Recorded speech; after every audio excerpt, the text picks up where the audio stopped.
வால்மீகி ராமாயணம் என்ற ஒரு பெரிய சமுத்திரத்துக்குள்ள ராமசாகரகாமினி புனாது புவனம் புண்ணியாக ராமாயண மகாநதி.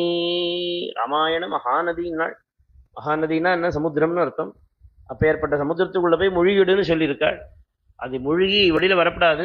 அது அப்படியே முழுகின்னு இருந்தானாக்கா ரத்னங்கள் கிடச்சுட்டே இருக்கும், எடுத்துன்னு வந்துட்டே இருக்கலாம். இப்போ ஏற்பட்ட ராமாயணமாகிற சமுத்திரத்துக்குள்ள போய் தேடு கிடைக்கும் ரத்னாட்யம். சமுத்திரமிவ ரத்னாட்யம் கேட்டுட்டே இருந்தா என்னன்னா சர்வஸ்ருதி மனோகரம், எல்லாருடைய மனசையும் ஈர்க்கக்கூடிய ஒரு கதை. அந்த காலத்திலேருந்து இன்னி வரைக்கும் யாருக்காவது கதை சொல்லணும்னா முதல் கதை ராமர் கதை தான் சொல்லுவா. ராமன் ஒருத்தன் இருந்தா ஆரம்பிப்பா.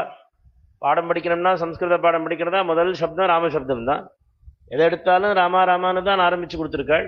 அதனாலதான் ஆஞ்சநேய சுவாமி எத்திர எத்திர ரகுநாத கீர்த்தனம் தத்ர தத்ர கிருதமஸ்தகாஞ்சலிம் பாஷ்பவாரி பரிபூர்ணலோச்சனம் மாருதிம் நமத ராட்சசாந்தகம். ஆஞ்சநேயர் நமஸ்காரம் பண்ணக்கூடிய ஸ்லோகம் இது. என்ன சொன்னாலும் ஆஞ்சநேயர் எங்க பார்த்தாலும் உட்கார்ந்துட்டு இருப்பாராம். ராமாயணம் சொல்றான்னு கேட்டானாக்க ஓடி வந்து உட்கார்ந்துருவார். எப்படி உட்கார்ந்துட்டு இருக்காருங்கிறார். நாம உட்கார்ந்துட்டு இருக்கிற மாதிரிலாம் இல்லையா, தலைக்கு மேல கையை கூப்பின்னு உட்கார்ந்துட்டு இருக்காராம். எவ்வளவு நாளை சொன்னாலும் அப்படி உட்கார்ந்துட்டு இருக்கார். தத்திர தத்திர கிருத மஸ்தக அஞ்சலி. மஸ்தகாஞ்சலின்னு சொன்னா தலைக்கு மேல கையை கூப்பின்னு உட்காந்துருக்கிறது. அந்த மாதிரி உட்காந்துருக்காளாம். கையை எடுக்காம உட்கார்ந்துட்டு இருக்கார். ஏன்னா பிரபுவுடைய சரித்திரம், என் பிரபுவுடைய சரித்திரம் அவனுக்கு எப்பவும் வந்தனம் பண்ணிட்டே இருக்கணுமே